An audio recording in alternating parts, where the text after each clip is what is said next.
Hello and welcome to this School of Humankind free Tuesday event. My name is Wyndham. I am the Blueprint Coach.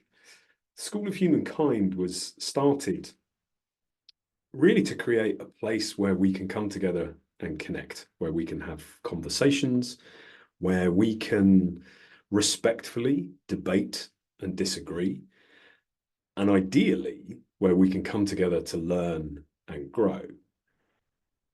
And that learning and growing bit is really what today's introduction to Inalienable Truths is all about. Because in order to learn and grow, that requires something of us. One of the inalienable truths is we live in a conditional universe. If we want the outcome to change, the input has to change.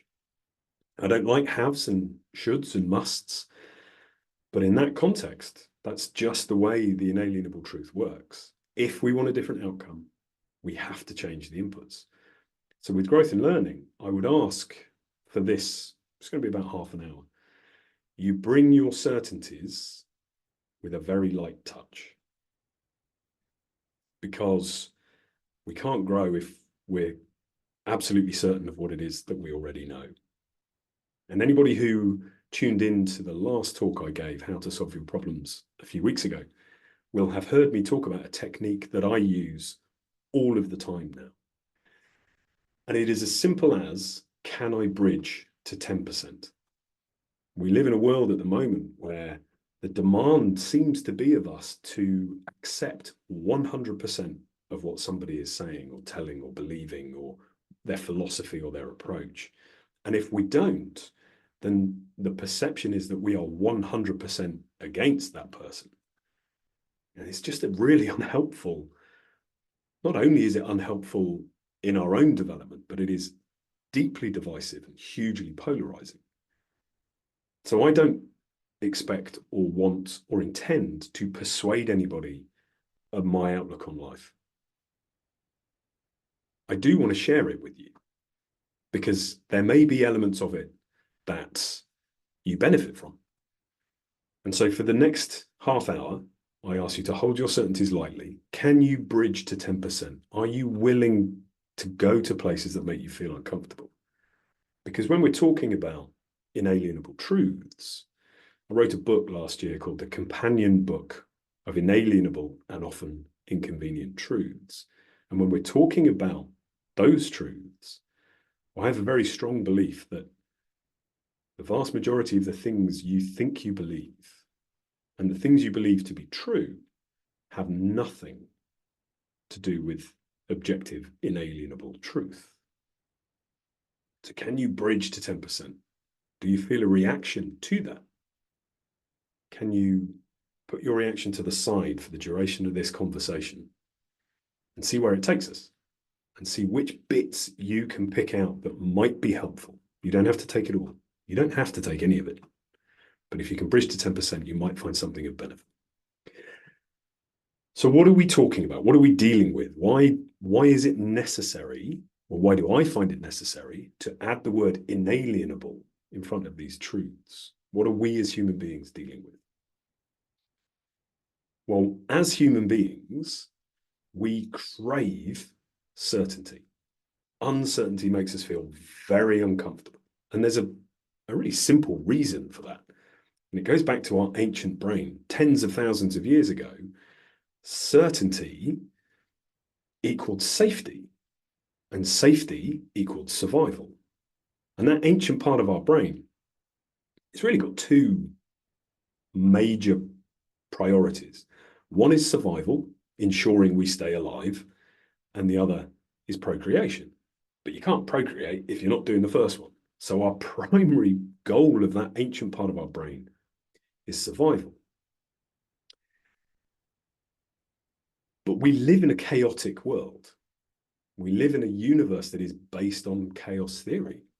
So how do we create certainty in a world, in a universe that is fundamentally chaotic?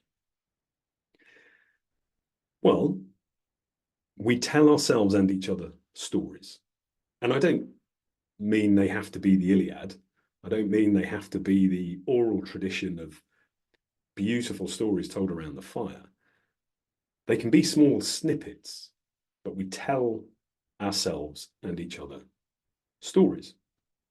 And the thing with stories is the more they are repeated over the longer period of time, they shift, and our perspective of them changes from one of simply a story, and they start solidifying into beliefs.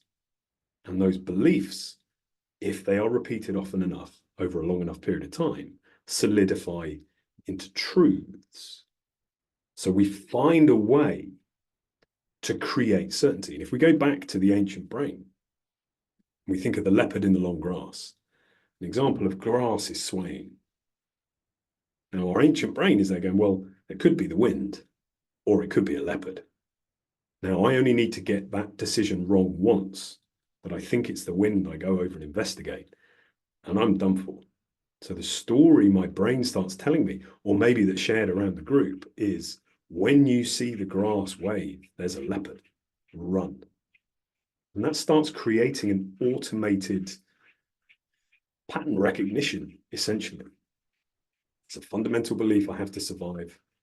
I see a trigger, the grass moves. There's an automatic connection of those two things, run away. Doesn't matter if I'm wrong, because I've survived. But there are very few of us nowadays who are genuinely at risk of being eaten by a leopard. And I do apologize. If you can hear that scratching, that is my cat. That is my leopard on the carpet outside. She hates a closed door. But today, we're not faced with the same problem. Very few of us are likely to be mauled by a leopard if we approach the grass. But that part of our brain is still whirring away in the background, trying to protect us from what it perceives to be threats to us. And so we still tell each other stories. We still tell ourselves stories. And those stories, repeated over time, solidify into beliefs and truths.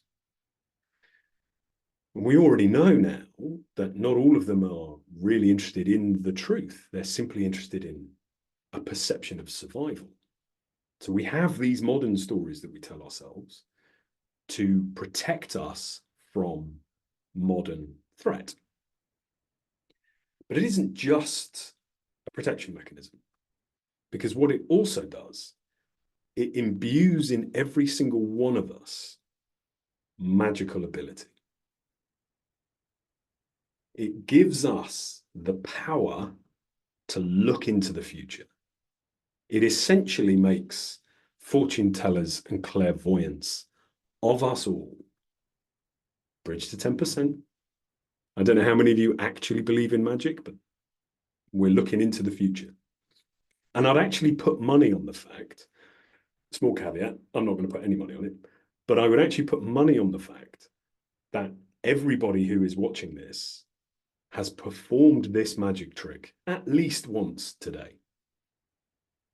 How many of us have considered a conversation we want to have with somebody, and our magical ability to spool into the future has taken us into that conversation, even though we're sat in our study or in our lounge or on a bus? We're in the conversation. We know what we're saying. We're predicting what they are saying. Oh no, the conversation doesn't go the way we want it to. We don't come out of it very well. The other person is more aggressive than we want them to be, or the other person just ignores us, refuses to accept what we have to say. So we come back to our present moment and we say to ourselves, there's no point having the conversation. I know how it's going to go because I can see the future.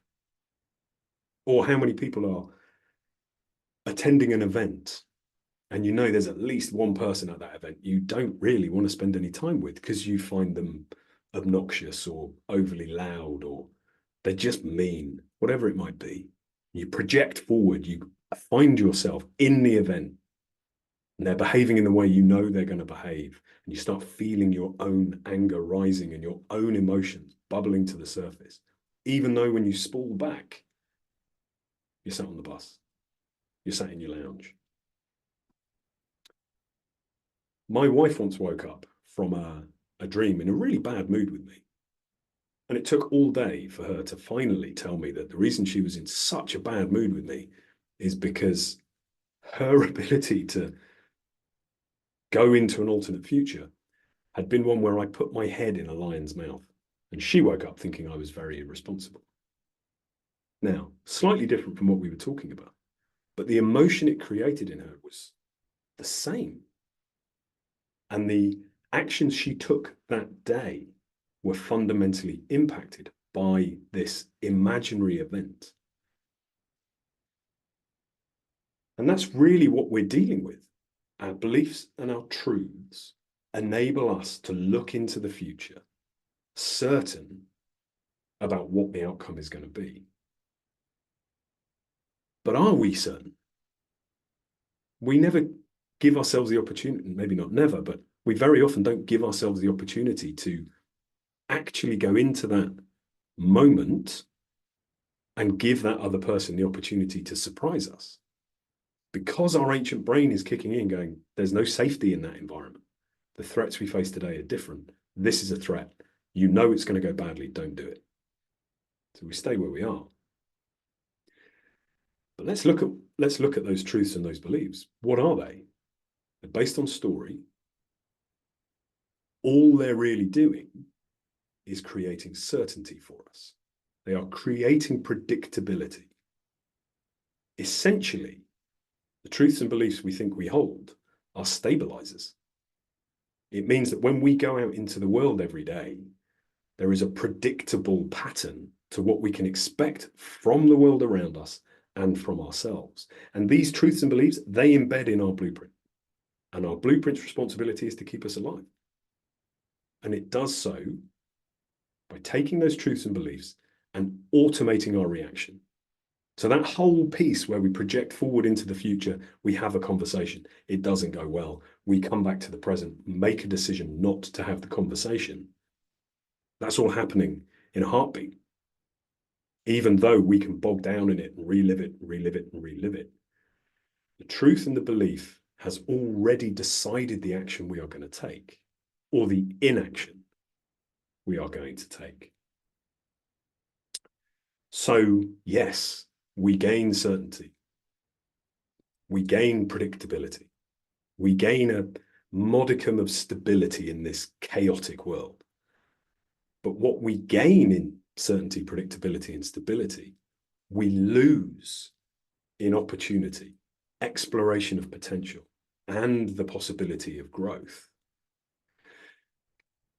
Because our certainties are the absolute outer limit of what is possible for us. If I already know the outcome,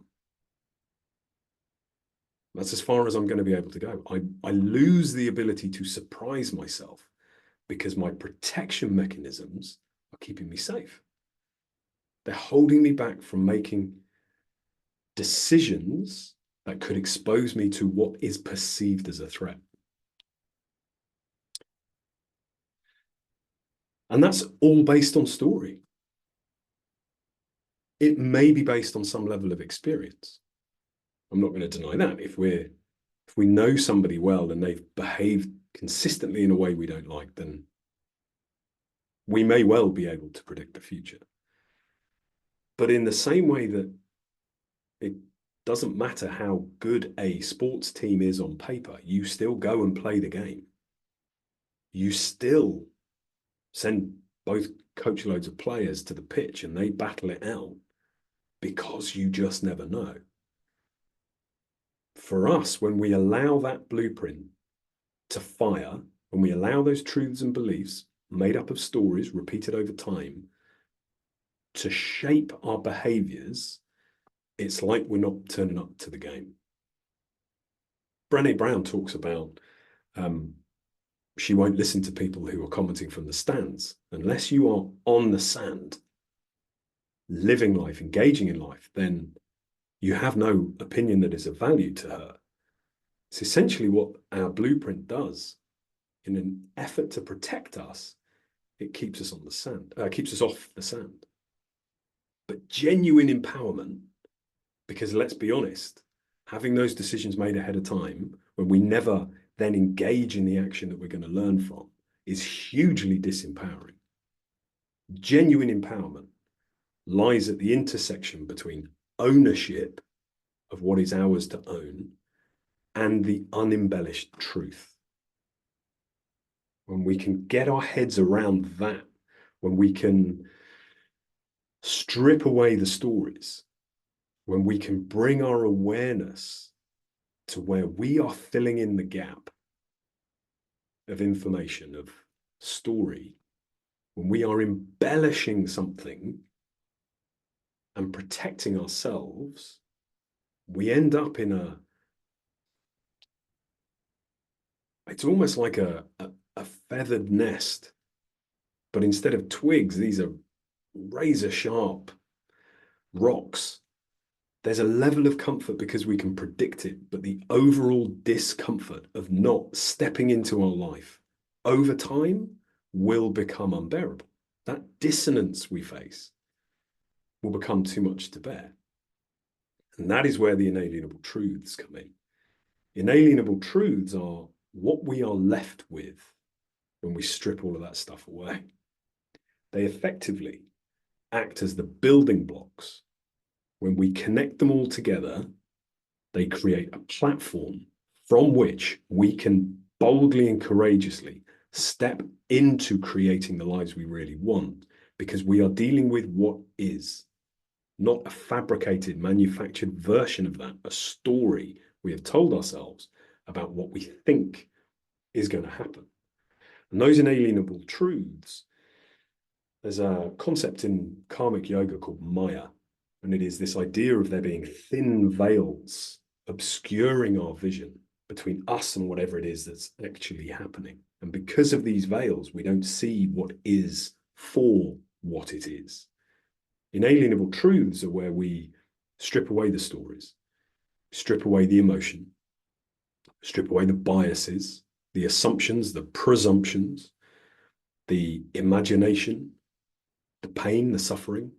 Strip it all away. We are left with what is. Now, the title of the book is the companion book of inalienable and often inconvenient truths. And there's a reason I added the word inconvenient. Because this old blueprint thinking, these old truths and beliefs, well, they make it not our fault. There's always a reason why that thing didn't happen for us. There's always an external reason why we are where we are, why that promotion didn't happen, why you're not paid as much as you thought you should be, why that person said no to whatever it might be. There is always an external reason. But when we sit in that, it becomes an impossible place to actively, proactively step forward from. It's impossible because it's always somebody else's fault. The inalienable truths allow us to take responsibility for what is ours. There are so few things in this world, in this universe, that we can fundamentally control. What we can control is our relationship to these inalienable truths. So I want to give you some examples. I'm not going to give you all of them. There are 50 in the companion book. And at the end of this, in the next few minutes, I will let you know where you can get hold of a free copy, a free downloadable copy of the companion book of Inalienable and Often Inconvenient Truths. But before I do that, I want to give you a few examples of what these truths are. So I'm going to start with a really simple one. You have a choice in every moment. Now, I have a bit of a problem with a lot of these super short, super simple, snappy, pithy sounding sentences, because on their own, they take a lot of getting to. You know, I talk about, can you bridge to 10%? When I first experienced these or was exposed to these. I haven't made these up, by the way. This is a compilation of things I've learned as I've gone along. But when I'm exposed to these for the first time, I find them phenomenally difficult. So what I've done in the companion book is I've added a touch of nuance because I think it's helpful for a start. It's how I ended up working with them. So let me give you that again. You have a choice in every moment. The touch of nuance that goes with that is it might not be the choice you want it to be. It might not be a choice between two outcomes you would rather not have. Sorry, it might be a choice between two outcomes you would rather not have. It almost certainly won't be the choice that solves everything. And none of that changes the fact you have a choice in every moment. To embrace that is to empower yourself. I really hated that one to begin with. I didn't agree with it to begin with, actually, if I'm really honest. Because what that touch of nuance led me to was sometimes the choice is how I feel about something. Might not be something I can fundamentally, materially change, but I still have a choice how I face it. Another one for you. What we resist persists. Again, I heard that first in a yoga class and it was like, yeah, it doesn't mean anything. But it does. So touch of nuance that goes with it. There are a multitude of things in life we resist when faced with them. Small tasks, big tasks, strong emotions, difficult decisions, hard conversations. The truth is, resisting them, ignoring them, procrastinating and hoping they disappear won't change anything. The thing is still there, gnawing away at us.